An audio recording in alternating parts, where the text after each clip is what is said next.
So today we're going to be closing out the book of Ruth. I think it's been an interesting study. Hopefully it's been edifying if you've been here for the whole thing. If not, within the next couple days, the whole series will be up on the website. I'm still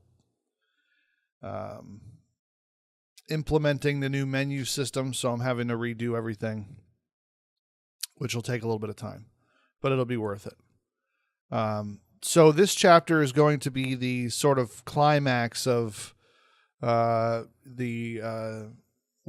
we just read in chapter 3. And so Boaz has a problem. Boaz desires to marry Ruth, and Ruth obviously desires to marry Boaz, but because of Levirate laws, it has to be a certain person that redeems her, unless he's willing to give up that position. He's the only one that is able to redeem her, and unfortunately, it's not Boaz. He's the next in line, but there is one that is a closer in the pecking order, and that's the way it would work. When a man would die, according to the law, the kinsman redeemer would have to redeem her and the land and all these other things. And we're going to go over some things that are sometimes confused and misunderstood in this chapter. So I'm going to be reading out of the King James. If you're reading out of a different version and you're confused about a word, feel free to ask. This chapter is pretty clear in what it says. Like I said, there are a couple things I'd like to clarify that are commonly misunderstood, but it's a pretty straightforward chapter.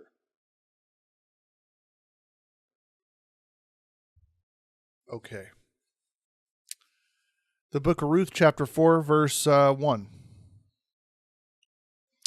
Then went Boaz up to the gate, and sat him down there, and behold, the kinsman of whom Boaz spake came by, unto whom he said, Ho, such a one, turn aside, sit down here. And he turned aside and sat down. So it should be known that the gate that he went to sit down at, this gate was the entrance to the town.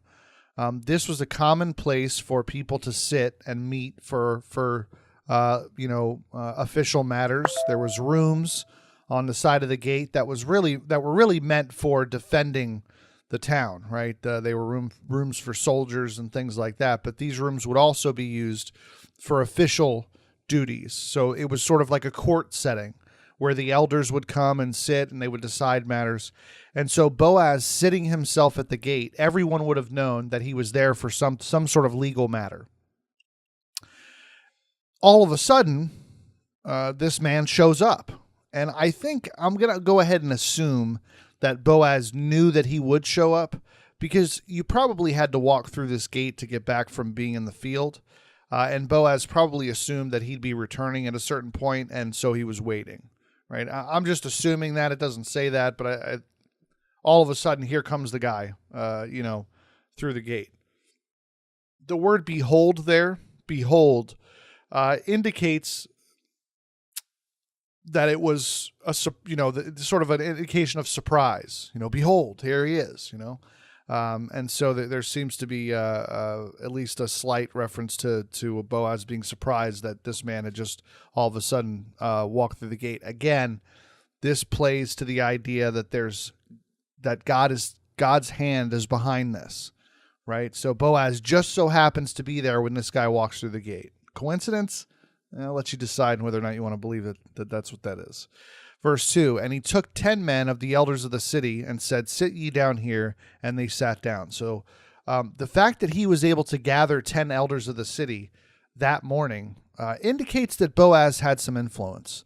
Not everybody could just go gather the elders and put them in a room, right? So Boaz obviously has some influence. And I think that was actually shown to us in the previous chapters, that he was a man of influence and wealth, right? So the 10 elders come and they sit down. And obviously the 10 elders are there. They're going to be witnesses to this transaction. The transaction is going to be between him and the kinsman redeemer. So the elders are there as witnesses. That's their capacity here. Because Boaz can't do anything if this man decides that he wants to redeem her, right? He'll be out of luck. Verse 3, and he said unto the kinsman, Naomi that is come again out of the country of Moab selleth a parcel of land, which was our brother Elimelech's. Now, this is not the right word. Sell. She can't sell the land. She has no right to sell the land. What this really, and the word is, it's the right word, but translated sell, I don't think is the right translation. What she's actually doing is giving it up to the kinsman redeemer, right? She's giving it up to the rightful person because she has no authority to sell the land. And the purpose behind this, the reason why the laws worked the way they did is the land was supposed to be kept within the family. That was the whole point of the year of Jubilee and things like that. The lands that were promised to the different tribes were to stay in the family. So she had no authority to sell this land. So I don't know that this is a good translation. I don't think she was getting ready to sell it. I think the issue was she was ready to give it up. And I think that's the issue that he's bringing forth here. Because she doesn't have any authority to sell the land. Verse 4, and I thought to advertise these, saying, buy it before the inhabitants and before the elders of my people. If thou wilt redeem it, redeem it. But if thou wilt not redeem it, then tell me that I may know. For there is none to redeem it beside thee, and I am after thee. And he said, I will redeem it. So the man says, great, I'll redeem it, no problem. Right? You want me to redeem the land? No problem. I could use it. Right? Now, if that were it, it would have been over. The book would have closed. The book of Ruth would have been done, and we would have had a horrible ending. Fortunately, that's not the end of the story, right? Any questions so far?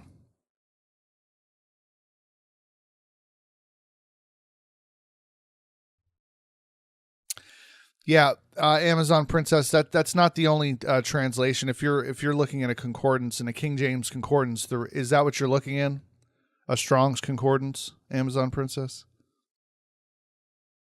Let me explain something real quick, just to help you about a Strong's concordance is based on the King James translation.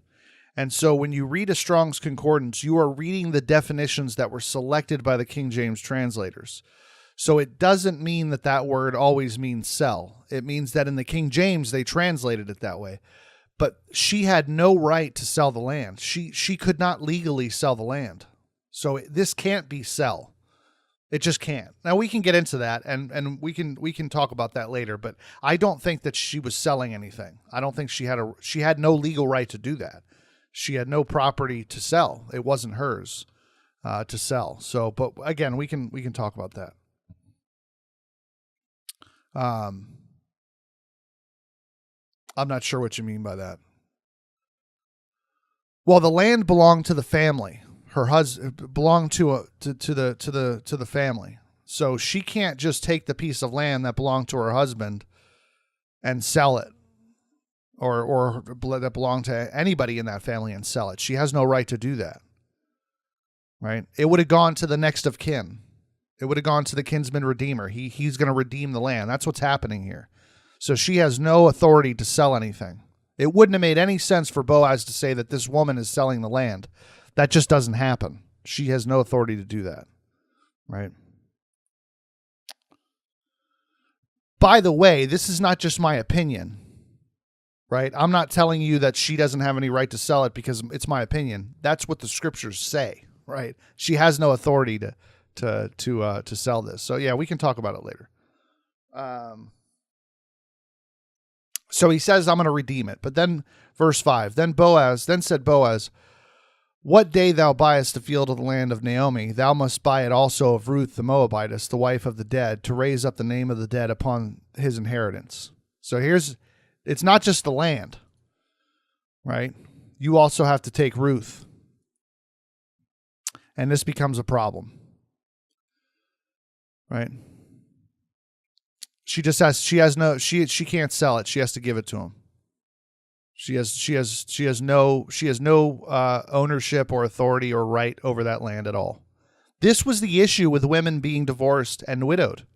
They were devastated. They had no inheritance. Right? They had no authority over their land. They had to give it to the next of kin. But here's the thing. That next of kin that the land was supposed to go to was also supposed to redeem her and take care of her. That was the point. So this is what's happening here. Boaz says, if you redeem the land, you must redeem Ruth also. You have to take her and take care of her. So it was against the Mosaic law for a widow to be without care. You must, if you're going to redeem the property, you must also redeem the wife and take care of her. Right? That was what God instated this to make sure that the women were taken care of. I'm not saying that this is a perfect system or that, I'm sure we could imagine different systems that might have worked, but this is what God did. And I think I'm going to say that he knows what he was doing, right? Any other questions so far? Right. Exactly, Pats. It's a package deal. You can't just have the land. So Boaz says, look, if you redeem the land, you also have to have Ruth. And this is a problem. And I'll explain that in a minute.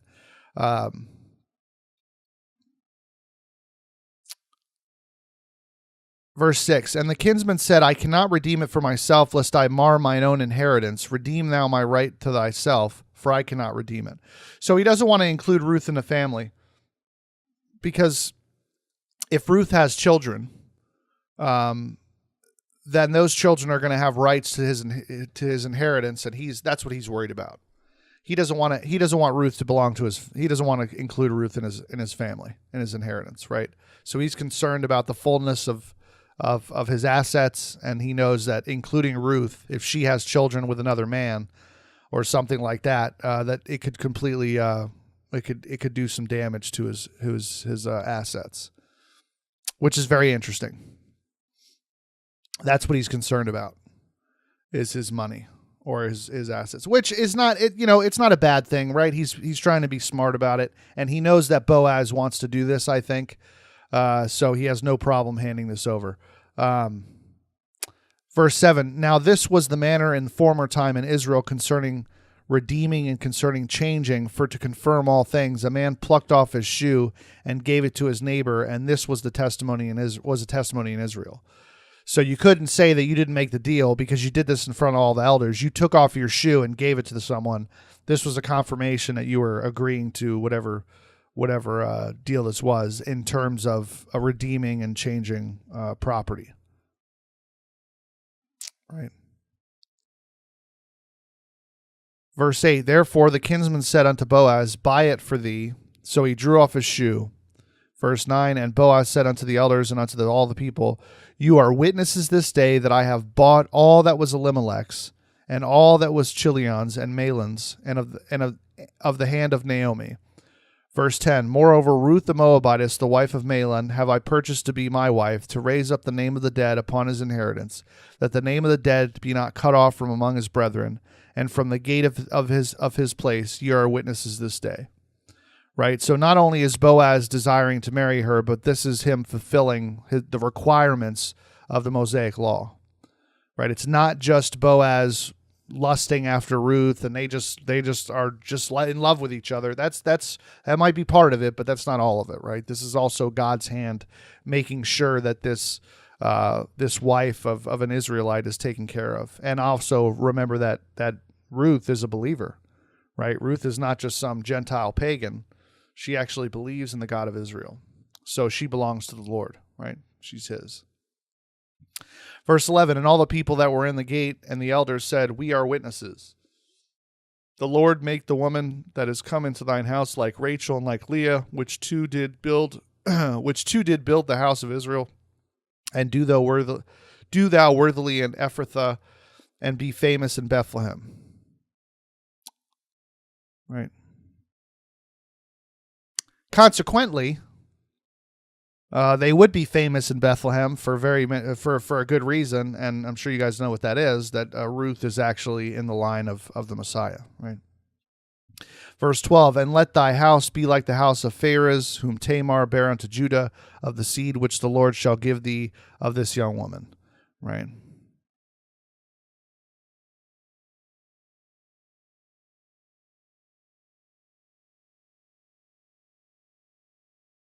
So then there's some things to be said about what these elders are saying, and I would venture to say that they're not speaking under just purely their own volition here. I think that this is the Lord moving, and I think he's been doing that through all 4 chapters of this book.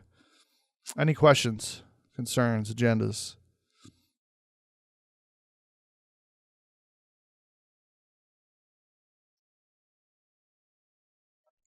He didn't want to bring Ruth into his family because he was afraid of his inheritance being marred. So if Ruth comes into the family, and he has to take care of her, and she has children, well, if she has sons, then guess what? His inheritance has to at least partly go to these sons, right? He's going to have to share and he doesn't want to do that. He doesn't want this woman to be part of his family because he's probably concerned about his money, his inheritance, right? Yeah, he doesn't want to split his inheritance. Which it doesn't. It seems like it might be. I don't think this is sinister. Maybe I'm wrong, but I don't think this is sinister on his part. I think he's just making a wise decision. Listen, Boaz, if you're going to redeem her, then you do it. I can't. This would put me in a position where I just don't want to be. I just don't need it, right? And so I don't think that this is like this guy being, evil or something. I think that he's just making a decision, and I believe that the Lord has a hand in this as well, right? Any other questions? Right, exactly, Pats. I wouldn't exactly, and that's why I said I wouldn't put this on him. Like well, he was just greedy and wanted his money. I think he was making a wise decision for his family, and he didn't want to put himself in danger. He didn't know this woman, right? He has no idea the background or whatever. He doesn't know what Boaz knows. So, and I think that the Lord is obviously moving as well. Exactly, Des. I think Blue is telling us we should move on. So Boaz took Ruth, and she was his wife. And when he went into her, the Lord gave her conception, and she bare a son. Beautiful. Verse 14, and the woman said unto Naomi, Blessed be the Lord, which hath not left thee this day without a kinsman, that his name may be famous in Israel. Verse 15, and he shall be unto thee a restorer of thy life, and a nourisher of thine old age, for thy daughter-in-law, which loveth thee, which is better to thee than 7 sons, hath borne him.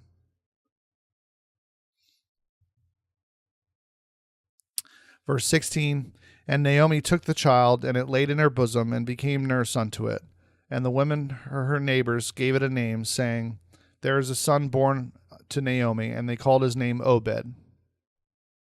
He is the father of Jesse, the father of David. That's pretty amazing. We're going to come back to that statement in just a minute. Verse 18, now these are the generations of Pharez. Pharez begat Hezron, and Hezron begat Ram, and Ram begat Amminadab, and Amminadab begat Nahshon, and Nahshon begat Salmon, and Salmon begat Boaz, and Boaz begat Obed, and Obed begat Jesse, and Jesse begat David. This ending is absolutely amazing. Here you have this Moabite woman who lost everything, and now she's placed in the lineage of the Messiah of the world, right? It's just absolutely amazing. And so, I'm not saying that all of us are going to have these wonderful positions in life where our life just goes, some of us aren't going to meet a spouse, and have a family. Some of us are going to be single. We're all walking different paths here, right? But I think what you should learn from the book of Ruth is that God is with you the whole way, right? And he's causing things to happen that have nothing to do with your effort, right? And he's faithful. So we should trust him because he knows what he's doing. Paul said that he was delivered out of all of his troubles.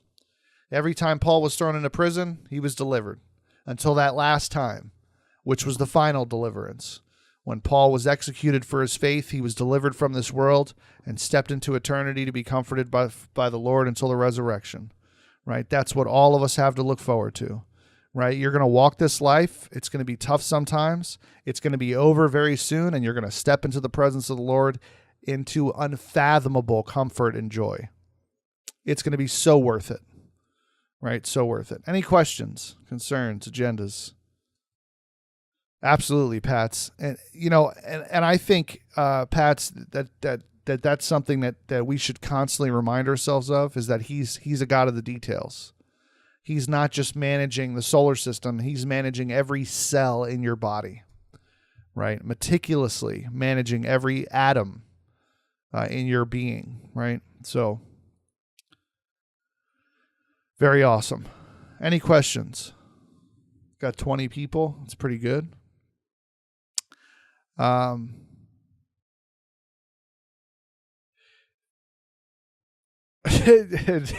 Princess. Amazon Princess is you're a trip. If anybody, if anybody doesn't know why we're here, or why we come here to study the Bible so often, it's because we believe that Jesus Christ died for our sins on a cross at Calvary, shed his own blood to reconcile us to God. He took all of our sins and placed it upon himself. He offers eternal life and peace with God, not through our own works, but through faith in his finished work on that cross. He was consequently resurrected the third day and ascended, where we await now his return, and he will return very soon, I hope. But if anybody has any questions about that, about the gospel message, or what it means to be a Christian, how can you know that you're saved, and all those types of questions, please feel free to ask them. Message someone if you're struggling. Don't do this on your own. Don't try to do this by yourself, right? Contact one of the admins or Horse Lady or me. If it's a simple question, you can ask me. If it's really, really complicated, I'll just send you to Horse Lady. So, any questions? Concerns or nothing? Sure. Yeah, we can do that after we close this out, Amazon, if you want. Are you ready to go, Joe?